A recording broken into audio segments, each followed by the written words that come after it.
உங்களுக்கு திடீர்னுட்டு நல்லா இருக்கிற பல்லு பெயின் வர ஆரம்பிக்குதுங்களா? சில டைம் அந்த இடத்துல எனக்கு பல்லே இல்லை ஆனால் சிவியராக வலிக்குது அப்படின்ற மாதிரி ஃபீலிங் இருக்குங்களா? இதுக்கு ரெஃபர்ட் பெயின் காரணமாக இருக்கலாம். அப்படின்னா என்ன, வாங்க இந்த வீடியோவில் பேசலாம். நான் டாக்டர் தாமரை செல்வன். ரெஃபர்ட் பெயின் அப்படின்றது என்னென்னா, பல்லு நம்மளுக்கு கேவிட்டி வந்துட்ட பிறகு ஆழமாக போன பிறகு பல் வலிக்க ஆரம்பிக்கும்.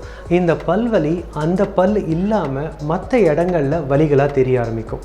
இப்போ ஃபார் எக்ஸாம்பிள், மேலே இருக்கிற பல் நம்மளுக்கு கேவிட்டி இருந்ததுன்னா அதனோட பல் வலி சில டைம் மேலே கம்ப்ளீட்டாக தெரியாமல் கீழே இருக்கிற பற்களில் அழகாக ரெஃபர் ஆகும். இப்படி ரெஃபர் ஆகும்பொழுது கீழே இருக்கிற நல்ல பற்களில் நம்மளுக்கு சிவியரான பெயின் இருக்கும். எக்ஸ்ரேஸோ நம்ம எக்ஸாமினேஷனோ பண்ணி பார்க்கும்பொழுது அந்த பற்களில் அவ்வளோ நல்லா இருக்கும், எந்த பிரச்சனையுமே இருக்காது.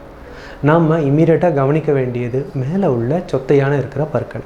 ஒன்ஸ் அந்த மேலே இருக்கிற சொத்தையான பற்களை நம்ம கிளியர் பண்ணி ட்ரீட்மெண்ட் பண்ணி ரூட் பண்ண பிறகு கீழே உள்ள பற்கள் அழகாக நம்மளுக்கு வலி எல்லாமே சரியாக போயிடும். இந்த மாதிரி மேலே உள்ள பற்களோட வலி நம்மளுக்கு கீழே தெரிகிற மாதிரி நம்மளுக்கு கீழே உள்ள பற்களோட வலி மேலேயும் தெரியும். அதே மாதிரி காதுக்கு பின்புறமும் காதுக்கு மேல்புறமும் நம்மளுக்கு வலி தெரிய நிறைய சான்சஸ் இருக்குது. இது தொடர்பாக ஏதாவது டவுட் இருந்ததுன்னா கீழே உள்ள நம்பரை கான்டாக்ட் பண்ணுங்கள். தேங்க்யூ.